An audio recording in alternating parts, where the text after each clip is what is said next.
भगवान ने 33वें श्लोक से ज्ञान योग का प्रकरण आरंभ करते हुए ज्ञान प्राप्ति का उपाय तथा ज्ञान की महिमा बताई। जो ज्ञान गुरु के पास रहकर उनकी सेवा आदि करने से होता है, वही ज्ञान कर्म योग से सिद्ध हुए मनुष्य को अपने आप प्राप्त हो जाता है। ऐसा बताकर भगवान ने ज्ञान प्राप्ति के पात्र अपात्र का वर्णन करते हुए प्रकरण का उपसंहार किया। अब प्रश्न होता है कि सिद्ध होने के लिए कर्मयोगी को क्या करना चाहिए। इसका उत्तर भगवान आगे के श्लोक में देते हैं। योग संन्यस्त कर्माणम ज्ञान संचिन्न संशयम आत्मवंतम न कर्माणि निबदनन्ति धनंजय।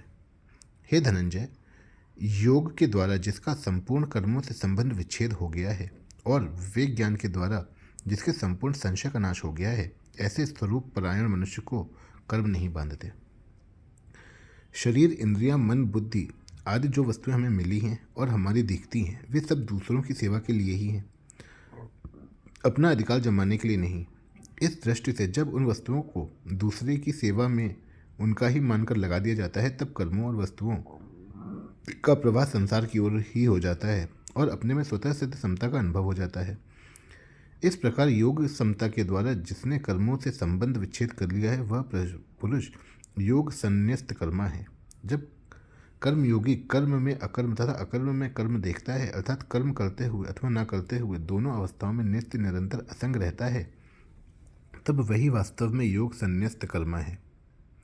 ज्ञान संचिन्न संशयम, मनुष्य के भीतर प्रायः ये संशय रहते हैं कि कर्म करते हुए ही कर्मों से अपना संबंध विच्छेद कैसे होगा, अपने लिए कुछ ना करें तो अपना कल्याण कैसे होगा आदि। परंतु जब वह कर्मों के तत्व को अच्छी तरह जान लेता है, तब उसके समस्त संशय मिट जाते हैं। उसे इस बात का स्पष्ट ज्ञान हो जाता है कि कर्मों और उनके फलों का आदि और अंत होता है, पर स्वरूप सदा ज्यों का त्यों रहता है। इसलिए कर्म मात्र का संबंध पर अर्थात संसार के साथ है, स्व के साथ बिल्कुल नहीं। इस दृष्टि से अपने लिए कर्म करने से कर्मों के साथ संबंध जुड़ जाता है और निष्काम भावपूर्वक केवल दूसरों के लिए कर्म करने से संबंध विच्छेद हो जाता है। इससे सिद्ध होता है कि अपना कल्याण दूसरों के लिए कर्म करने से ही होता है, अपने लिए कर्म करने से नहीं।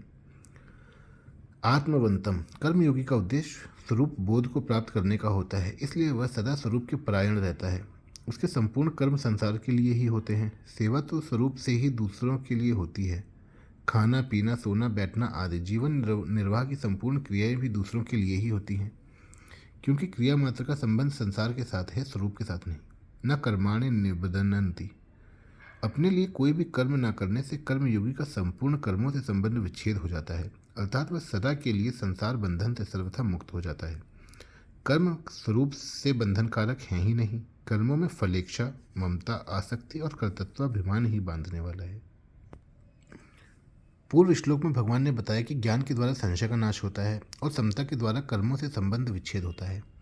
अब आगे के श्लोक में भगवान ज्ञान के द्वारा अपने संशय का नाश करके समता के में स्थित होने के लिए अर्जुन को आज्ञा देते हैं।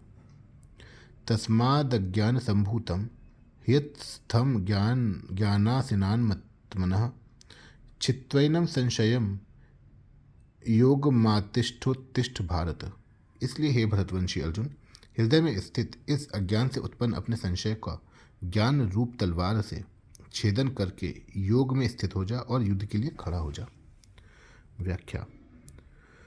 पूर्व श्लोक में भगवान ने यह सिद्धांत बताया कि जिसने समता के द्वारा समस्त कर्मों से संबंध विच्छेद कर लिया है और ज्ञान के द्वारा समस्त संशयों को नष्ट कर दिया है, उस आत्मपरायण कर्मयोगी को कर्म नहीं बांधते, अर्थात वह जन्म मरण से मुक्त हो जाता है।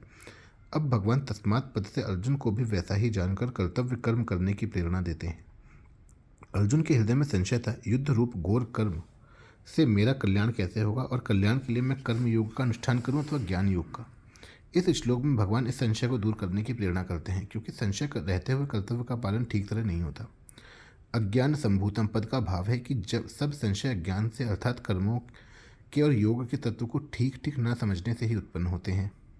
क्रियाओं और पदार्थों को अपना और अपने लिए मानना ही अज्ञान है। यह अज्ञान जब तक रहता है तब तक अंतःकरण में संशय रहते हैं, क्योंकि क्रियाएं और पदार्थ विनाशी हैं और स्वरूप अविनाशी। तीसरे अध्याय में कर्मयोग का आचरण करने की और इस चौथे अध्याय में कर्मयोग को तत्व से जानने की बात विशेष रूप से आई है, कारण कि कर्म करने के साथ साथ कर्म को जानने की भी बहुत आवश्यकता है। ठीक ठीक जाने बिना कोई भी कर्म बढ़िया रीति से नहीं होता। इसके सिवाय अच्छी तरह जानकर कर्म करने से जो कर्म बांधने वाले होते हैं वे ही कर्म मुक्त करने वाले हो जाते हैं। इसलिए इस अध्याय में भगवान ने कर्मों को तत्व से जानने पर विशेष जोर दिया है। पूर्व श्लोक में भी ज्ञान संचिन्न संशयम पद इसी अर्थ में आया है। जो मनुष्य कर्म करने की विद्या को जान लेता है उसके समस्त संशयों का नाश हो जाता है। कर्म करने की विद्या है, अपने लिए कुछ करना ही नहीं है। योग मातिष्ठोत्तिष्ठ भारत। अर्जुन अपने धनुष बाण का त्याग करके रथ के मध्य भाग में बैठ गए थे। उन्होंने भगवान से साफ कह दिया था कि मैं युद्ध नहीं करूंगा। यहाँ भगवान अर्जुन को योग में स्थित होकर युद्ध के लिए खड़े हो जाने की आज्ञा देते हैं। यही बात भगवान ने दूसरे अध्याय के 48वें श्लोक में योगस्थः कुरु कर्माणि पदों से भी कही थी। योग का अर्थ समता है, समत्वम योगी उच्यते। अर्जुन युद्ध को पाप समझते थे, इसलिए भगवान अर्जुन को समता में स्थित होकर युद्ध करने की आज्ञा देते हैं। क्योंकि समता में स्थित होकर युद्ध करने से पाप नहीं लगता, इसलिए समता में स्थित होकर कर्तव्य कर्म करना ही कर्म बंधन से छूटने का उपाय है। संसार में रात दिन अनेक कर्म होते रहते हैं, पर उन कर्मों में राग द्वेष न होने से हम संसार के उन कर्मों से बंधते नहीं, प्रत्युत निर्लिप्त रहते हैं।